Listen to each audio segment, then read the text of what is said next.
So I reasoned, there's a barrier in the way. If you can't go through a barrier, you go around it. It was more economic for us to put our own network in than to trade with this stupid system. Because if you had a photovoltaic roof on your house and you're generating surplus electricity, laws of physics dictate that electricity will always flow to the nearest load, so it's only going to go to your next door neighbour, whoever's near you. Yet the trading system treats you as a remote coal-fired power station, so you've got to pay all them transmission losses, distribution losses, and so on and so on. So economically, it was more economic for us to lay the cables with the district energy network, and we were able to supply green energy at a lower price than grid energy. And the economics of that, as you can see from this diagram here, funded the technology in the first place. So it was a complete economic loop system. In the UK, we made use of exempt licensing regulations and quite generous for non-residential. There's a limitation on residential. We couldn't supply more than 1,000 customers at any one time from any particular decentralised energy system. So the business model in Woking was essentially to ensure that no more than 1,000 households were supplied from each one of those decentralised energy systems, which is the reason why we've got 81 decentralised energy systems. This is how you get towards supplying a town of 100,000. But we realised as a local authority, however clever we were, we can only do this at a relatively small scale. We can sort our own property out, we can connect nearby people and so on.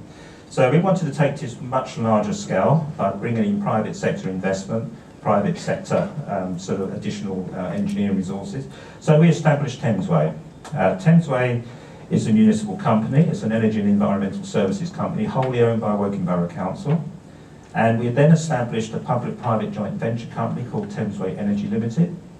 And we structured that so that we had 19%. So essentially, although we procured it, we deliberately set ourselves up as a minority shareholder. You don't have to own huge chunks of public-private joint venture companies to do this. You cover yourself with what we call minority shareholders agreement. So the company, when established, has to operate within a particular framework which is governed by its memorandum of articles and articles of association, which meant it couldn't go off and build coal-fired power stations or nuclear power stations or anything like that the council didn't want it to do. So it had to keep within this green approach of delivering energy. Of course, we actually took that further. Woking now has a housing company. We were finding that developers, instead of arguing with developers as how much affordable housing we could get, we actually established a housing company and built our own affordable homes that were virtually zero carbon. And you can do that as a local authority. A private sector organisation, of course, all you end up doing is arguing about how many you can get on a site or not. So this model can be used for other things other than energy and environmental issues. Interestingly, at that time, we couldn't get anybody in the UK interested in that. So we ended up with a Danish partner. Denmark, as you probably know, 55% of its electricity comes from combined heat and power and tri-generation. And so people out there just used for decades doing it this way. So it was a really good partner for Woking. And you'll hear me talk a bit later on. There are some cities and towns that are actually doing combined heat and power. But it's just supplying a single building. I call these boiler in the basement projects. Typically they'll supply something like 20-25% of the energy supply, but the vast majority of energy is still coming from a coal-fired grid. And the reason for that is the energy profile of a single building. But if you connect different parts of the community together, and local authorities are well placed to do this, if you think about leisure complexes, housing, commercial, retail, you get very high levels of an energy profile. So in Woking, I was able to generate something like 125 to 135%. So I was able to meet all of the energy needs of those buildings connected to the system with 25 to 35% surplus power left over. And we used that to supply the smaller buildings. So that's how we got the smaller buildings, the remote buildings, even public conveniences out in some remote part somewhere were being supplied with low carbon or zero carbon electricity by using this mechanism.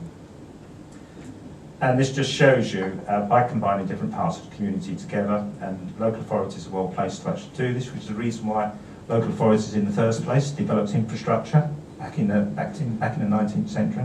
We wouldn't have any gas, electricity, water, roads, bridges and so on if it wasn't for local authorities. Many of local authorities have lost the art of how to do infrastructure, and that's very needed today, except we want to replace ordinary infrastructure with green infrastructure.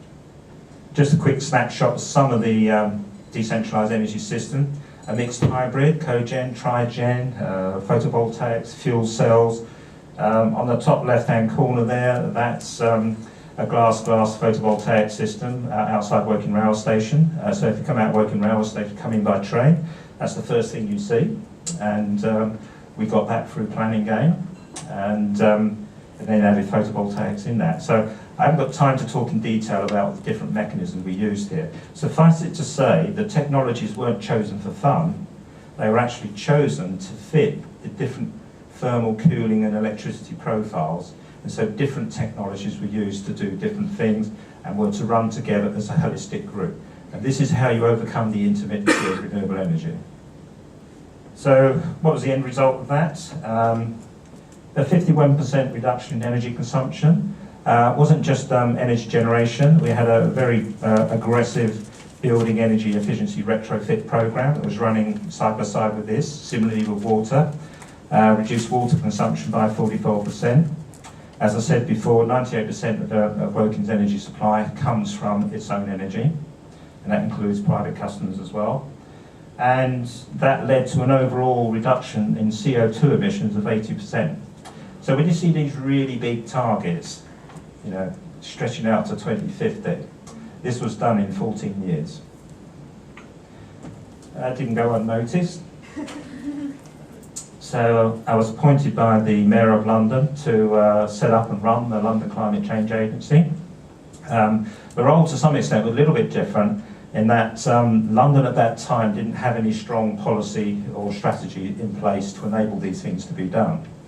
And I turned that round within the 4-year periods. Ken ended up with the first politician in the world anywhere to have a statutory duty to tackle climate change. And poor old Boris has got to deliver that in his term of office.